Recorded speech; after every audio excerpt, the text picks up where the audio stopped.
Okay, let's get started. A warm welcome and good afternoon to everyone. Uh, Gyaniki welcomes the participants, and we also have our speakers for today's subject, digital twin, leveraging GT Suite and IoT. So, with today's session, Gyaniki is very happy that this Tech Talk series continues, and we are happy to host the technology webinar.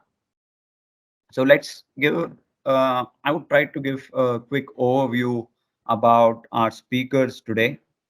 Um, we have Harsh from Devise Electronics, and he comes with a vast experience from the automotive domain.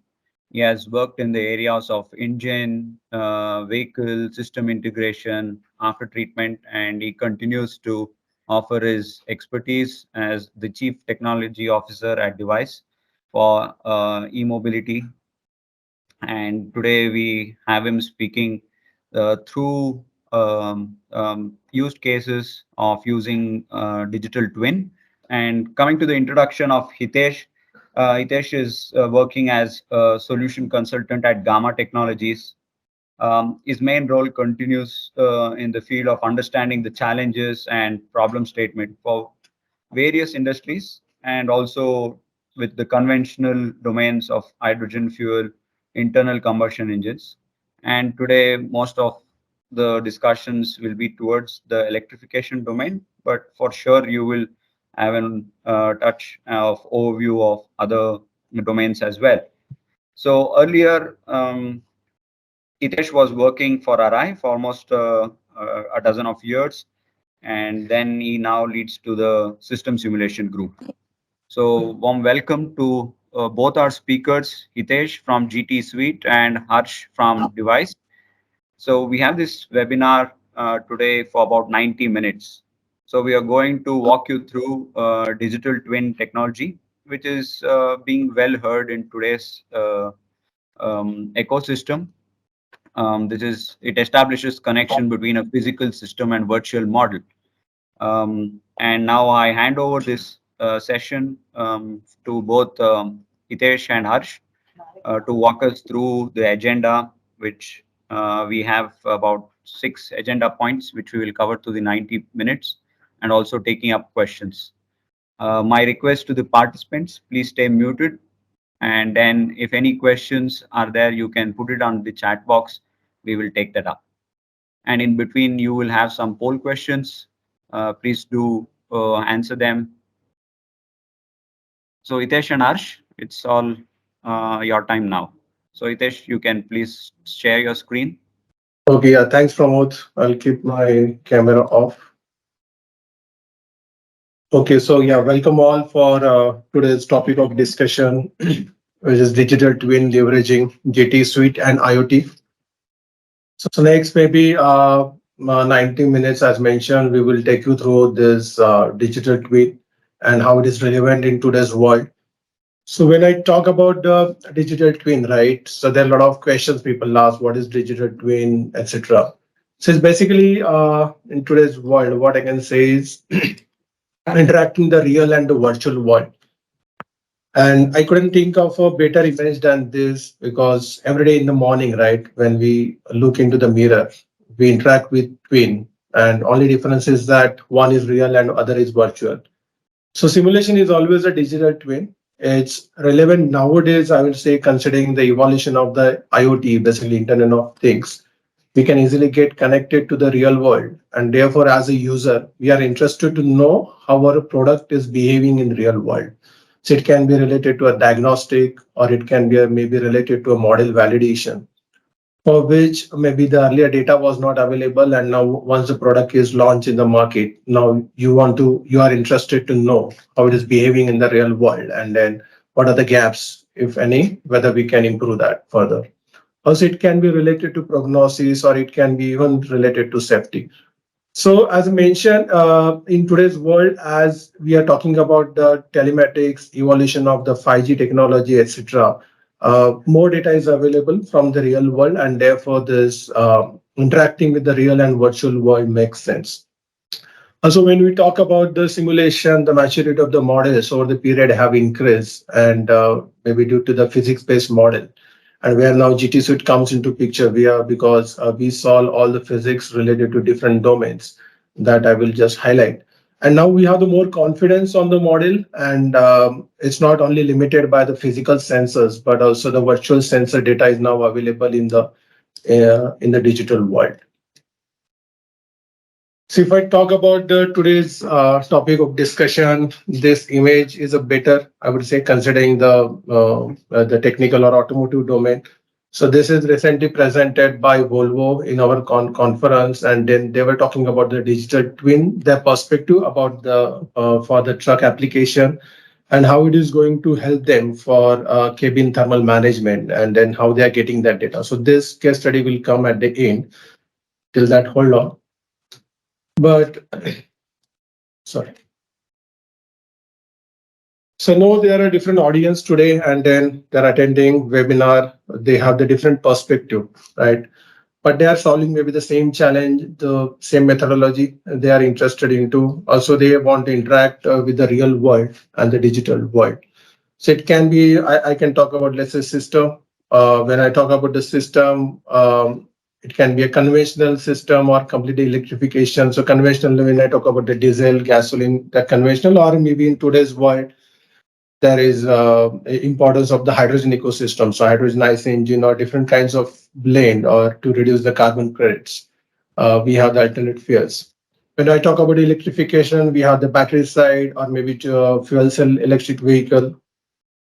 If I talk about the component only, people may have the interest to model their engine or after treatment system or maybe a battery or it can be motor or any specific component, right? Which comes from maybe different domains, not only from automotive, but non-automotive also as well, let's say HVAC industry, or it can be pump industry or fuel cell, etc. Another important, I would say, is the control side, and therefore the engine management system, or it can be a, let's say, battery management system, motor control unit, or vehicle management, entire vehicle control unit, or it can be different domains, right? So there are different perspectives, I would say, thermal, electrochemical, or electromagnetics. And then in this today's webinar, we'll just see that, okay, how we can address those issues. But as I mentioned, time is limited. We have condensed a lot of content here in this time zone. But if you have anything specific, you can always reach out to us after this webinar.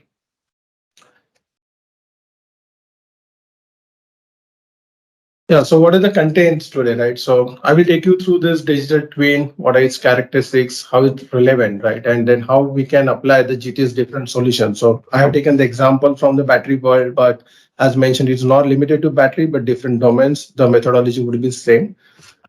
Then my colleague Harsh from Devise will take you through this IoT system, right? And then how they have built this Parikshit digital twin using the GT suite, the reliance of this IoT device 4G, and then how it is integrated with the GT suite. And at the end, I will take you through use cases from microgrid, thermal, and engine applications. Yeah.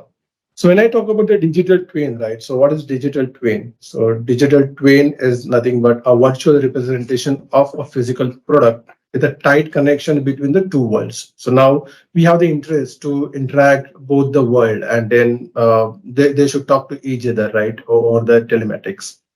That's the interest. So as I mentioned, it is applicable for different domains. It can be IC engine, battery, fuel cell, motor, two-phase, cabin, etc. So where now physics is important, and now that's where I would say the digital twin is like representation of your virtual physical product into a virtual world. The question is why it is required, why you require a digital twin. So there are many layers to this. I would say the faster risk assessment and reduced development time. So when I talk about this, let's say creating a virtual replica before the production to optimize the performance.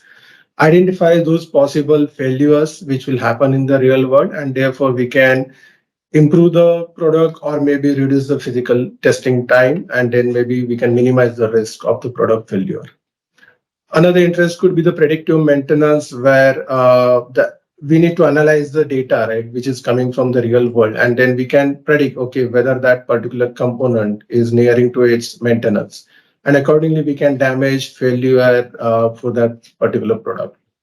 Also, it can be interest is that online and in-depth monitoring. So remote access to the information beyond physical measurable quantities, right? As I mentioned, physical world is limited by the physical sensors, but in virtual world, we can have even virtual sensors at different location, and then that information can be available easily. Or it can be even less adaptive controls and directive feedback. So I would say there are why there is many use cases. It can be, let's say, related to capex, or it can be operational related, and that's where the digital twin comes into picture. The question is again how, right? How we can build a digital twin. So I believe many are aware of this approach where we talk about the data-driven models. So when you saw the data-driven model, a lot of information is already available from the real world, and therefore our data is available, and then we create the what you call the database model or regression based model. But there are always limitations, right? What if the data is not available, or let's say the product is new and then you're not launched it product in the market yet, so therefore data is not available. And where now the question can be addressed using, let's say, physics-based modeling. Now, advantage with the physics-based modeling is that we are representing all the physics. So physics can be thermal, it can be two-phase, it can be related to fluid. So different electromagnetics, electrochemical, if it's a battery. So that physics we are capturing in the simulation, and we are creating a digital twin out of that. And now that data, whatever, right, you can use, or the physics-based model basically, or even we can have the hybrid approach where the data will come from both the world. So wherever, let's say, now some data is not possible to get from real world because of the safety reasons.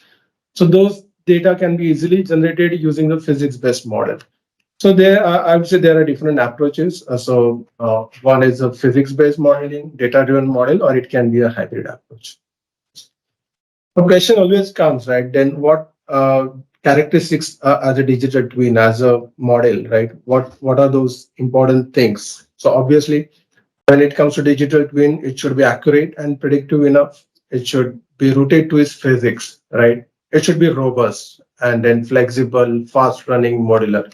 So let's see how it is relevant when I talk about the, let's say, battery, right? So battery, when I talk about the battery, what is accuracy and predictiveness depends on that how the model is built. Let's say what are the electrochemical representation of the cell, whether we have gone to that details. Because what is important here is the aging. As a user, as a product, you are interested that, okay, how your battery is behaving in the real world, or what is happening to its aging, how it is aging, what are the important factors which is making it degrade very fast, right? So those things that comes when I talk about accurate, predictive, robust, flexible, as I mentioned, maybe this fast running modular. I can take it in the next few slides where I will explain you what do you mean by flexibility, fast running, and modular approaches.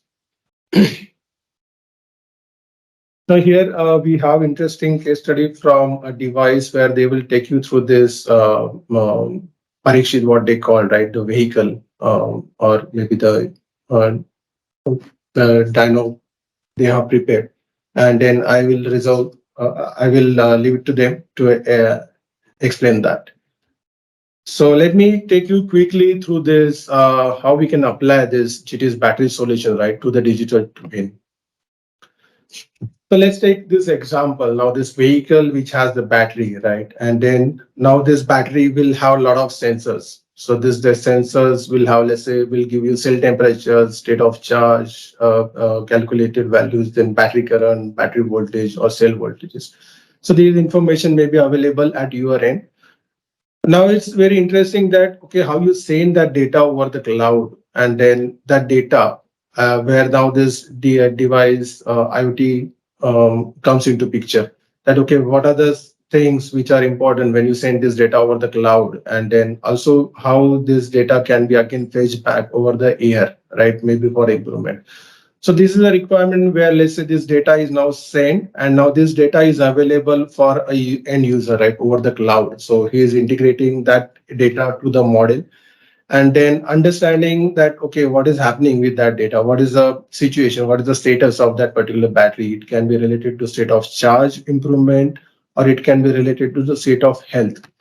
So you can also do some kind of diagnostic related that, okay, you are expecting this value SOC should have been reached to say 70% during the drive cycle, but it has reached 60%. So you are also interested to know why this has happened. So all those things, as a now end user, you can integrate with the IoT device over the cloud, and now it is available for you to have different kinds of data analysis. And once that is done, then you can do that updates, right? So you can do the updates for your battery management system, or maybe what are the vehicle control unit or charging strategies. Accordingly, all those updates you can send over the air to that particular system, and then it will be updated easily. So there are many, as I mentioned, that can be safety related, or it can be product life related. So this is maybe will be explained in the second half. So what solution as a GT, right? We provide you to run this single vehicle or the cloud, or it can be less than multi-fleet. So it's maybe 100 or 1,000 vehicles you have. It can be two-wheeler, three-wheeler, etc. And all that data can be taken over the cloud, and an individual vehicle will be represented in the GT basically as a GT model, right? And therefore you can have the entire history of that particular vehicle created in the GT. And then you can always go back and investigate, okay, why this particular product failed so early compared to the others. Now, important question is that when it comes to battery, right? With the electrochemical Hey, Paul, representation. Paul. Hello. See, automotive electrical vehicles. Excuse me, may we request you to mute your mic, please? Yes, The please. audience. Yeah. So sorry, guys. So there's a poll over there. I know that was something which came up, popped up. So just find your time to fill up the poll. Yeah. Go ahead. Yeah. Thanks.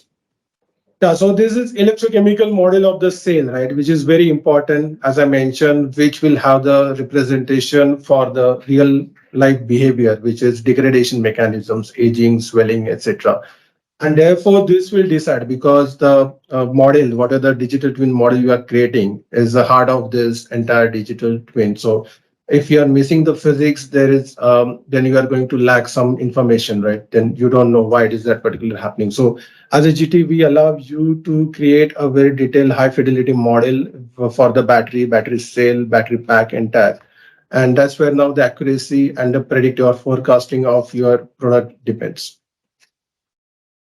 When I talk about the flexibility, right, it's not that always possible to create an electrochemical model, but sometimes based on the input or maybe the level, right, of your product, it can be electric equivalent, or it can be a data driven. So as a GT, we allow you to have the interoperability, and then it can be based on your interest. It can be a simple electric equivalent representation, or it can be a detailed electrochemical, or it can be a data driven, or it can be even a mix of all those possibilities or model fidelities. Another interest comes when we discuss is the fast running model, and then there are some reasons, right, why they want. Let's say imagine if it is like a real time application or hardware loop system where they want to represent their battery, and then still they want to capture some physics, but it has to be very fast. So as a GT, we allow you to use some bulk model for this, and then this will make you even 10x faster and easily deployable on the hardware loop machines.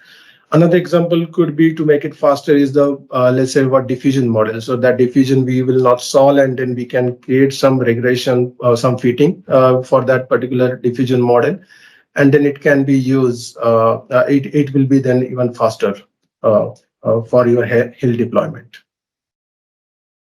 When I talk about the modular, it's very important because in real world, it's not only electrochemical, right? It is an integration of all those things. It's a thermal management is very critical in that. Also, the battery performance is goes in hand with the battery management system. So how you are designed or your the BMS for that particular, or how you use control strategy, and overall then how it is integrated, right?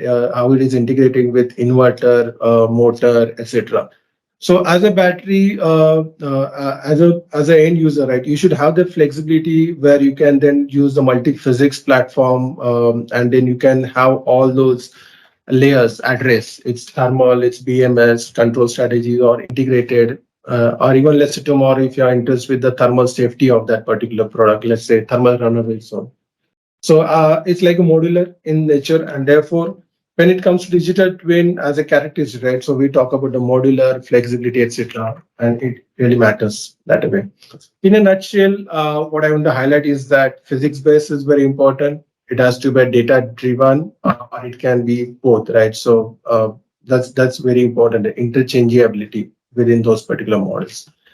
Another interest is also comes is that okay, whether we can create a dynamic neural network, because real world is not a static, right? So there is always a time dependency. So that is also possible that you can create a dynamic neural network for your particular product, and then that will be now time based. So what are the inputs which are varying with respect to time can easily be considered.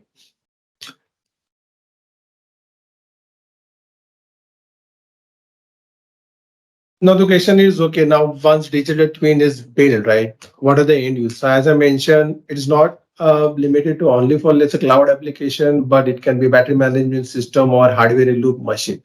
So as a GT, what is the model you are building? You want to deploy on BMS, hill machine or data center. So there are many approaches, flexibility available. So it can go as a standalone model, or then we also support different neutral formats, or you can even create regression model, what we call the meta model within the GT, and then that can be used to deploy here.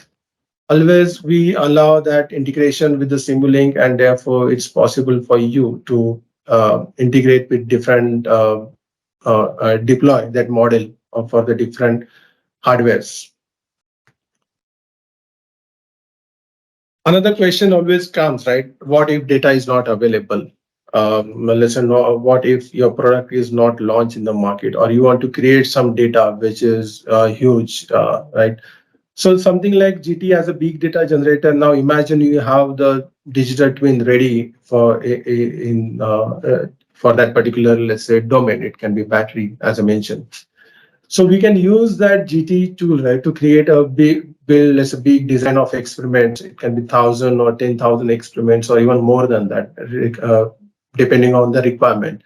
And once that is done, we can treat that as a big data generator, right? So it can some data which is coming from the test bench, or maybe field, or maybe what are the data which is lacking to create. Because neural network, the success of the neural networks or AI ML techniques depends on the large amount of data. So more the data is available is good to do the regression fitting for that. And therefore, the what are the gap, right? If the data is not available, you can always use GT to generate a lot of data which is relevant to your particular domain. So at the end, right, what we want to say here is that the battery solution, if I talk about the only battery solution, it can be a performance based only interest, or it can be a degradation. Aging is the main interest for you, because this is where I would say the degradation model makes sense when it comes to digital twin, because real world based on the ambient conditions, the driver behavior, etc. The what are the battery you are building, or what are the charging strategies in user is using. Based on that, your battery is going to age, or it is going to degrade fast, rather what you have expected. So those things you can easily investigate. It can be even related to safety, where you can always provide some caution if there is some safety related issues. So all those things as a battery solution, we allow you to the end user, and we can always use GT for different purpose, right? So with this now, I'll hand it over to Harsh, and then Harsh will take you through that what are the Parikshit, right, or DIoT device he wants to show, and then maybe I will take you through a few case studies related to digital twin from microgrid engine and this application. Yeah. All right. So thanks, Hitesh. Thanks for walking us through the capabilities that enhanced capabilities that DTT brings and what the DTT or digital twin technology is all about. A huge piece of this, making this work. Today, if I am trying to map or mirror a system, subsystem component, there has to be some interface that happens. Building an exact physical model in the system, in the GT environment, but then having a device to be able to pull the data in real time, to monitor that data, to be able to analyze that data, and make use of that data to enhance the performance of the vehicle, to be able to dig into issue that you have not been able to, which brings us to the area of diagnostics. It's a huge area, especially with the in the e-mobility domain, where there's still, similar to AutoSAR, there isn't something a structure yet. So diagnostics still are a huge part of a huge challenge in this industry. And most of my while most of my target is the or majority of my target is the e-mobility domain and the automotive industry. When it comes to Internet of Things, right, telematics in this case, it's not limited to the automotive domain. Especially this device that I'm about to walk you through, completely a make in India product here at Devise. The idea is that it basically acts as a conduit between the software space, the GT space, where you have a where you have a model, where versus on the other end you have the actual physical system that's running on the road or lab or some controlled environment. So what is basically the whole purpose, right? And a lot of this has been touched upon by Tesh as well. But uh, if I'm, if I'm the person who's handling the data, right? If my end goal is to, of course, optimize my system, how am I going to go about it, and what are the different subsets of or areas of this entire piece? So first of all, as a designer, or as a engineer, I'm able to analyze, parameterize, and monitor. And this is pretty much the analysis of the system or component. Parameterization in the GT environment. So let's say that you have a two-wheeler application, and there's come with the from the supplier, right? Now you start with those specs. You want to analyze the performance of those specs. You want to parameterize that further by customizing certain aspects of it, and then you want to monitor how that performs. Monitor how that performs not just in the GT environment, but also on the vehicle, which is again where IoT device comes in. The telematics device is basically making sure that it either it successfully pulls data from the vehicle in real time,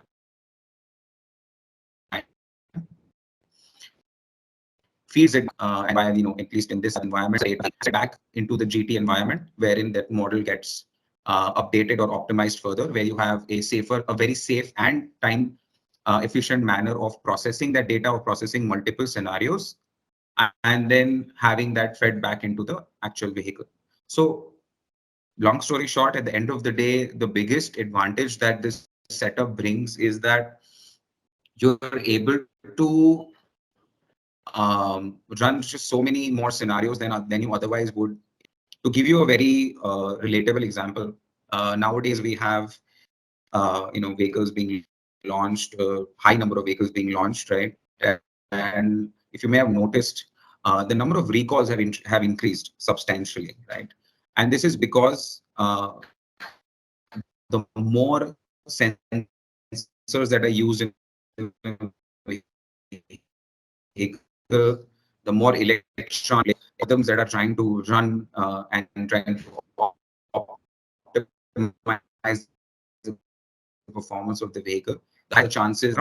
And this is exactly an area something such as digital twin can be a huge benefit from a performance, from a safety, from a reducing recall, from customer, a OEM, a manufacturer, a supplier to these, so like a tier 2 or a tier 3. So all of these pieces, when they come together, and how to be able to map, right, is where this complete process and technology brings a huge benefit. It's very, easily possible to model something in a MathWorks environment, model it in a 1D environment like GT, process that data, analyze that data, go to the vehicle, and then update your calibration accordingly. And that's the existing process, and that's been working well.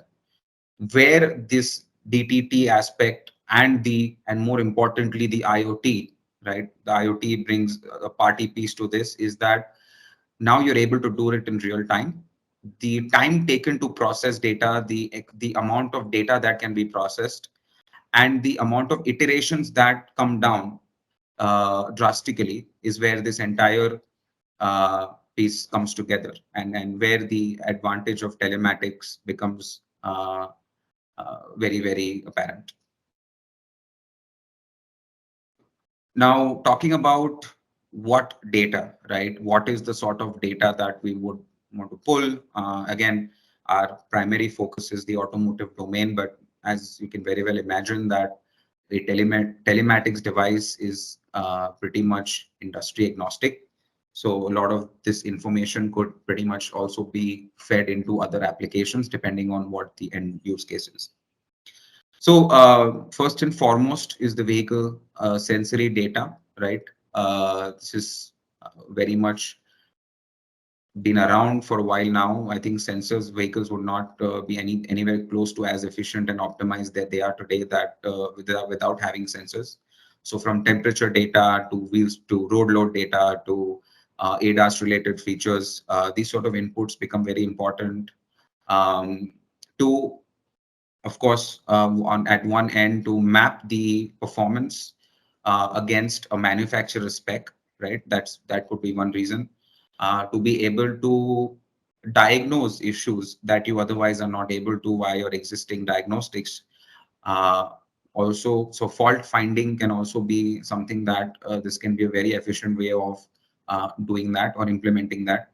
Um, so for those of you who were in the, who've been in the ICE background and have been around for BS4, BS6, and know anything about inducement testing, can understand that it takes a whole lot of time to go through diagnostic testing, and you still end up with issues when the vehicles are on road.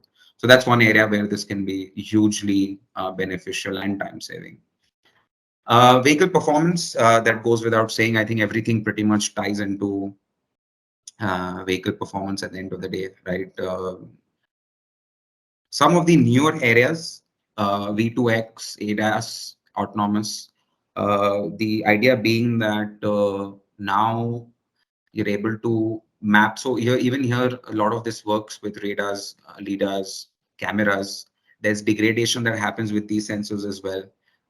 There's vehicle to vehicle communication that's happening. So there's data transfer going on there as well. One very recent use case, it's a very, very niche area, to be honest, of V2V communication actually being implemented, but there is, where a vehicle from the same make and model is able to communicate road conditions to the one after it. In a scenario like this, there are multiple cases where the complete system could break down, and a lot of thought needs to go into that algorithm. And that is again in an area which something like DTT can be hugely beneficial in being able to run multiple strategies and cover all possible aspects of that particular scenario before it is inducted for road testing. From a user perspective, absolutely preferred driving routes. Mainly I think from a user perspective, it's driving behavior, and that particular aspect is less applicable to private owners, but more to the fleets and cab aggregators. So this is an area where again, um, optimizing energy usage can be, can be something that can be further can be done better. Um, Telematics, of course, that's how this whole thing is working. So again, in from that particular aspect, the data coming in is mainly your Navi data or your GPS data, and then features such as geofencing, etc., etc. Fuel and energy. It is touched upon this in quite a lot of detail. Battery data is critical. A lot of companies out there are providing services just in this space, where it does not matter who the battery and BMS supplier is, but they are able to map the data and they're able to basically analyze the data and compare it with what the manufacturer and etc., etc. And this applies to other components as well. So you can just imagine the amount of IoT device which can bring to a vehicle in being data as well. Predictive maintenance, again, an area that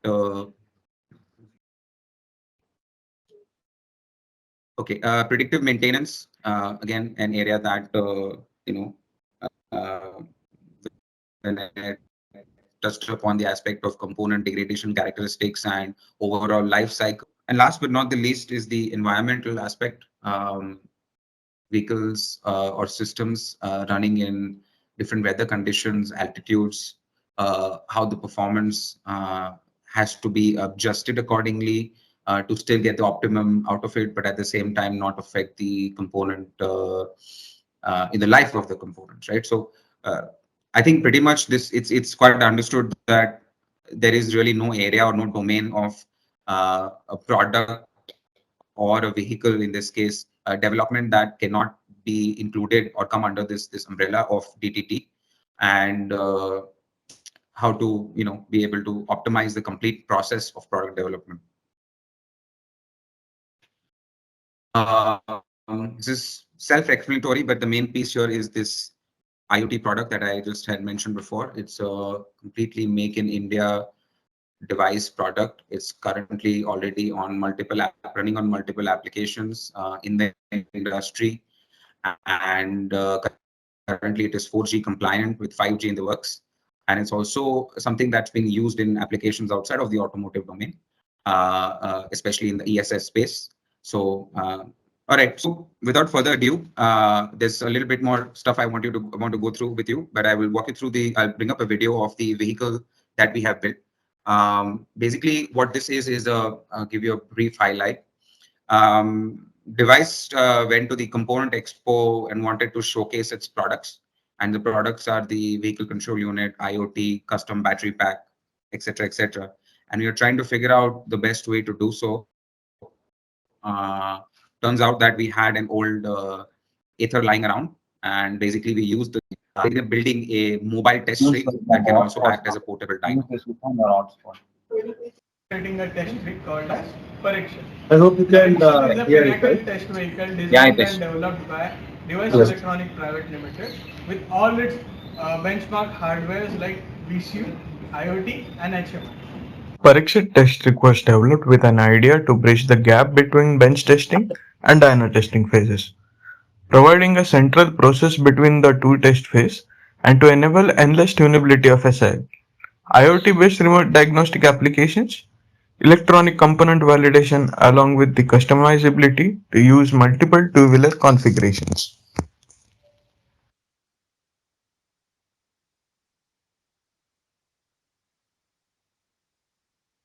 The use of DIoT 4G 3C allows to collect data from the rig and send it over to the cloud, which in turn can be used for data analytics with advanced simulation tools like GT Suite and advanced machine learning models. The competitive features of DIoT 4G 3C are as ahead. DIoT 4G 3C is equipped with the state-of-the-art STM controller with SD card support up to 128 GB, which enables high-speed data storage. It comes with both 4G and 2G support for robust cloud connectivity.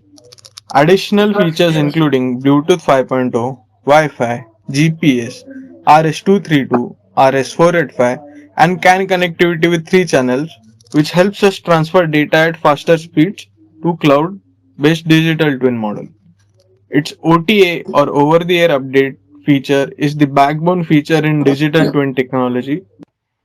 Along with the tool, the DVCU Enlight allows faster programming and testing of systems on the test bench and rig with powerful NXP ARM Cortex controller. The advanced customizability is enabled by the model-based software and toolchain as opposed to the hard-coded controllers. The highlights of DVCU Enlight are as ahead. DVCU Enlight comes with an NXP ARM controller complying to ASILB automotive safety compliance. It also has 128 GB SD card data logger and features like CAN 2.0, CAN FD, and LIN interface. Its faster model-based development workflow allows the user to conform to the ever-changing development requirements in digital twin development.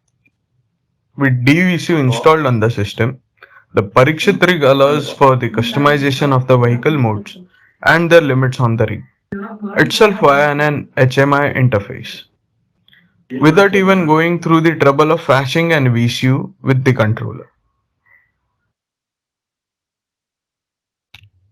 With the advanced capabilities of the Parikshit and GT suit modeling, VGT team and Devise jointly created a digital twin model of Parikshit rig by modifying an already present two-wheeler vehicle model in the GT suite library. Speed, electric current, battery voltages, and throttle positions were collected as data points. During the experiment, data generated by the system, which in this case are powertrain components like battery and motor. Data is then sent to a central controller, that is DVCU, via CAN. This data then travels to the IoT, which uploads it to the cloud. Data from the cloud can be accessed via MATLAB or via internet browser using a specific URL. This data is then processed, filtered, and then fed into GT model.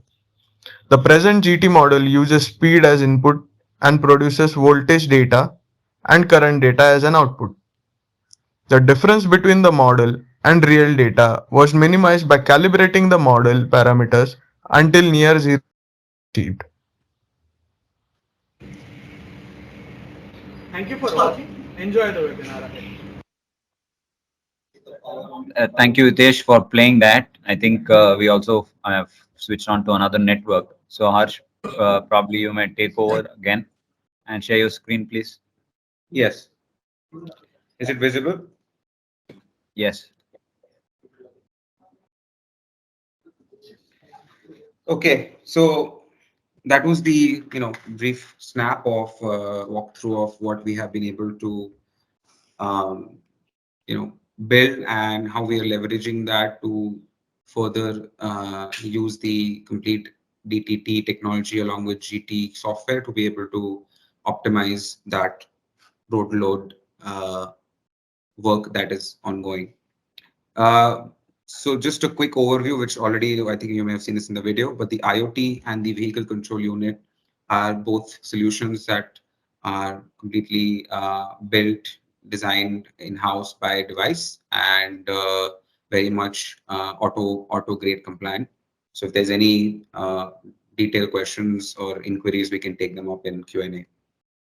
Now, going, before rounding it off, just to give a quick overview of what we are doing with this, or with this complete DTT setup. There's a couple of use cases that are already in play. One of them is basically to shortlist a motor supplier for a client. So here the idea is that, again, one of the other advantages or reasons of having this Parikshit rig is that we are able to swap out some of the components in case there is any particular client or supplier of ours who would like to test their system or develop their system, at least to a certain extent. It's yet not capable to be able to completely replace a dyno, a chassis dyno or a component dyno, but it's able to take you up to at least 60 to 70% there. And one of those projects that we have is the need to shortlist a motor supplier We have multiple motors and MCU, mid-drive motor and MCU combinations, which are being tested on this rig.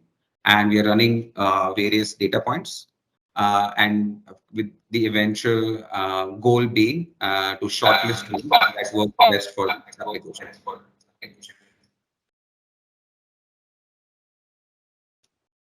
The second use case that is, why is it active?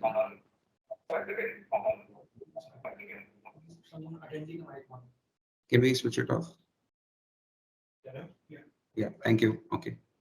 The second use case that is currently under the works is we have our own in-house 12-volt battery pack, which is being developed with advanced thermal management solutions, passive thermal management solutions, as well as the battery design itself, with the goal to meet AIS 156 Amendment 3 compliance. And a secondary aspect of it being to map the temperature profile of the battery pack and the cells. We also have a custom thermal chamber that is built.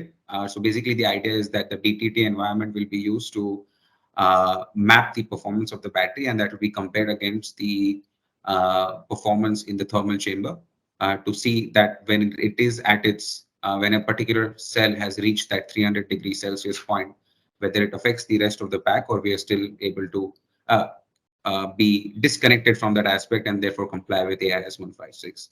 So as you can see, there are some really interesting projects underway, and all of this, in all of these cases, the development time and the analysis time is drastically reduced with the benefit of having GT and DTT. Just a quick walkthrough. So what is future mobility? I think it's very much known. We live in a time where there is no longer a very clear designation of, even in the industry itself, the mechanical engineering, electrical engineering, electronics engineering, there isn't any specific domain left anymore. It's pretty much an amalgamation of a various, streams of engineering, and that's what the future mobility aspect is in itself. This is applicable to the complete bandwidth that we see now. Today's battery electric vehicles, we may move to some other form, other battery chemistry. We may move to hydrogen vehicles. We may even move to hydrogen fuel-based ICE vehicles. So, and on top of all of that, we have the ADAS, autonomous, and V2X, right? So there's a lot of areas that something like the technology like DTT can be beneficial and find a use case. Brief overview of Devise before I hand it over back to Hitesh. We are a Pune-based organization established in 2013. We have technical expertise in embedded solutions, automotive electronics, IoT and apps, and overall vehicle integration and development. Gyaniki is our subsidiary, which is basically similar to your latest publications in this field, which provide access to the complete industry as well as a knowledge database. And again, all of these things, feel free to reach out and we can give you more information. We've been in this industry for over 6 years now and primarily have expertise in the e-mobility domain for a majority of those. And it's been a pleasure to have this opportunity to walk you through some of our products and the overall, the integration of those products and the benefits that GT and DTT bring to us. I'll hand it over back to Hitesh. Thank you. Okay, thanks, Ash.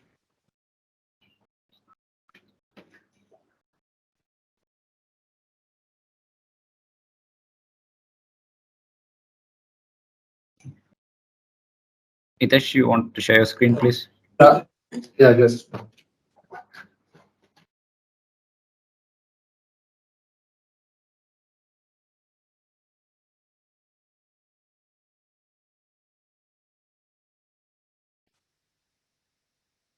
now you can see my screen, right? Yes, Hitesh. Okay, great.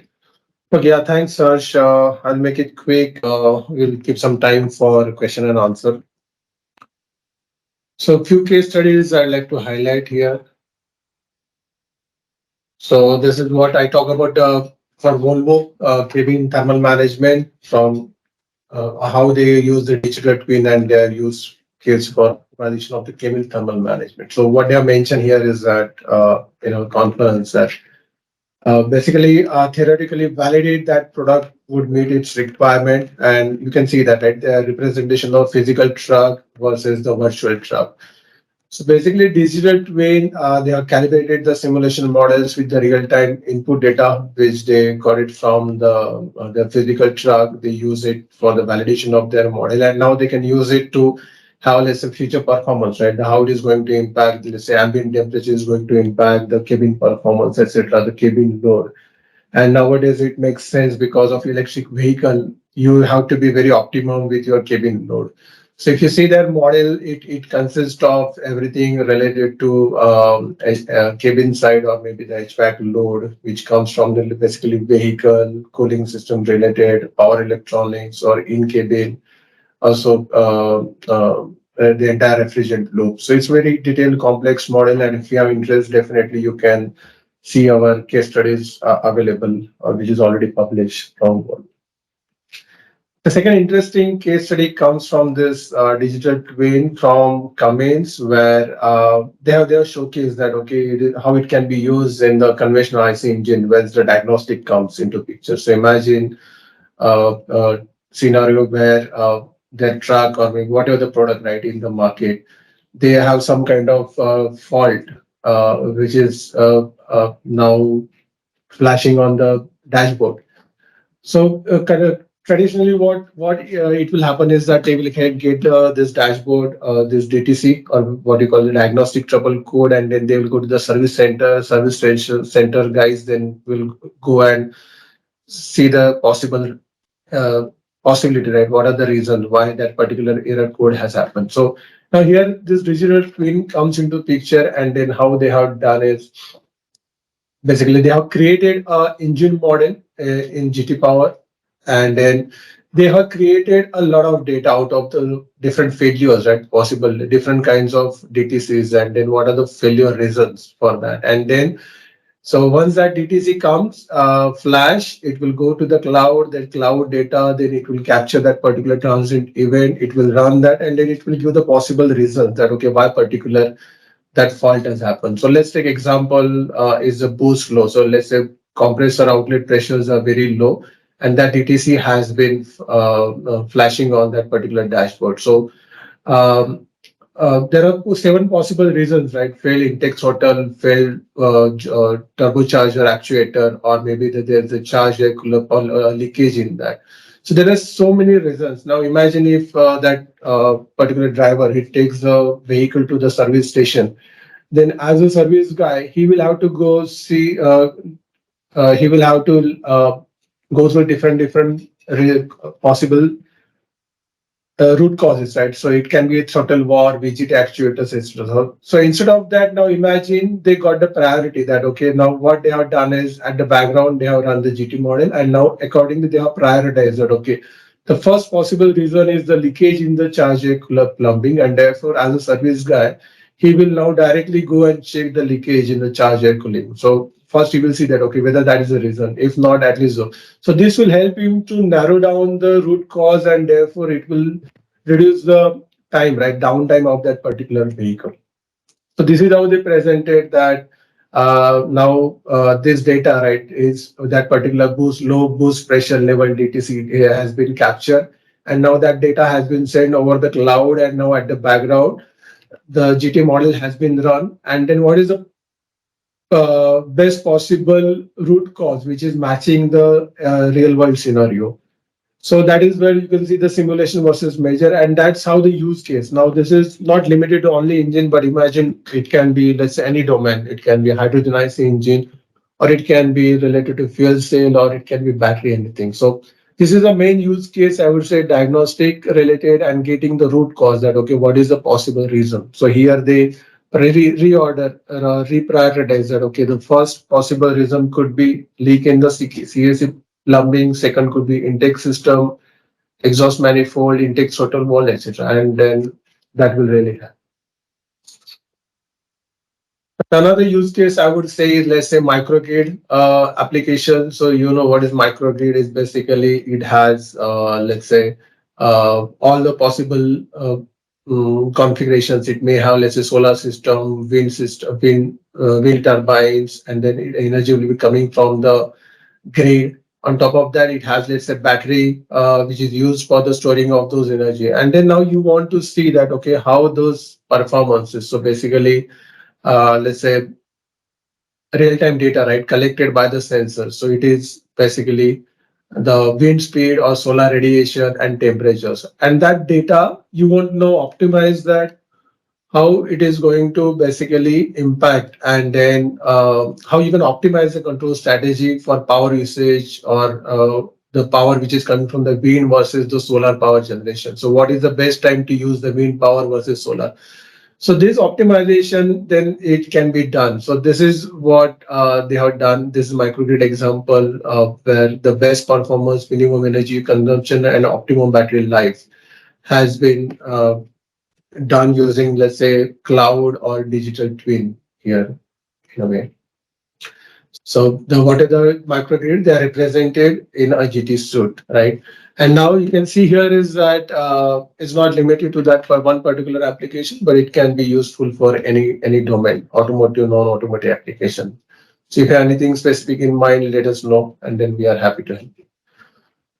So now with this gamma technologies, right, as a product, what is our value proposition to you is nothing but that how the with the gamma technologies products, how in a virtual world will give you edge over the real world, and then you can do a lot of things in virtual world compared to real world. It's not limited by the physical sensors in virtual world, so you can get all kind of data which is required for data analytics.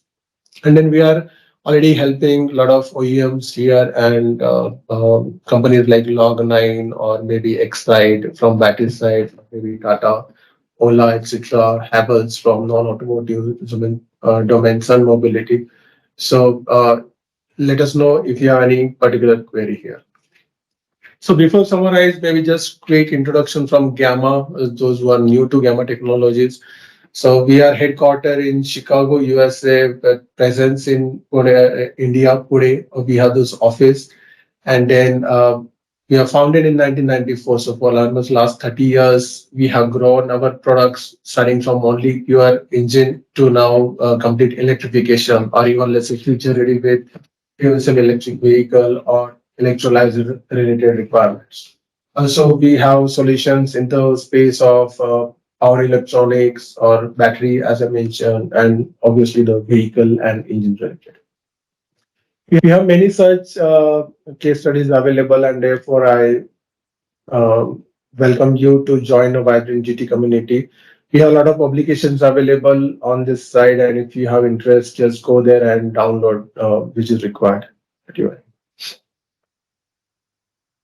So to summarize now, we talk about the digital twin, which can be applied to any domain. It is not limited to it is not limited to one particular domain. So we have seen the example from microgrid to, let's say, Cummins, which they have used for diagnostic in conventional IC engine, to even, let's say, Volvo, cabin thermal, right? It can be used for cabin thermal optimization. Harsh showed us that, okay, how they are using at a device, using the real-time data from the real world at Parikshit. And then he showed one use case for their battery pack, and then another use case for the motor selection, that, okay, instead of having the real motor on your product, you can always represent that in digital twin and see the performance, that, okay, real versus the virtual world, how they are going to perform. We always have the solution to provide you. It can be a single vehicle or it can be a fleet of vehicles, and then using the any kind of IoT device, such as this is from Devise, you can connect your real and virtual world. And now when it comes to a digital twin, the heart is the physics-based model, and therefore when it comes to a battery, right, the electrochemical models are very important to get the degradation mechanism. Also, what is important is that flexibility when it comes to the core simulation or model deployment. It can be a control battery management system, motor control unit, or engine management system, or any hardware in loop machine which comes from, let's say, different suppliers. We allow them, and obviously the data center, right? So basically the cloud. Then we always provide that solution to our end customers. Yeah, with that, I just would like to thank you for your attention. And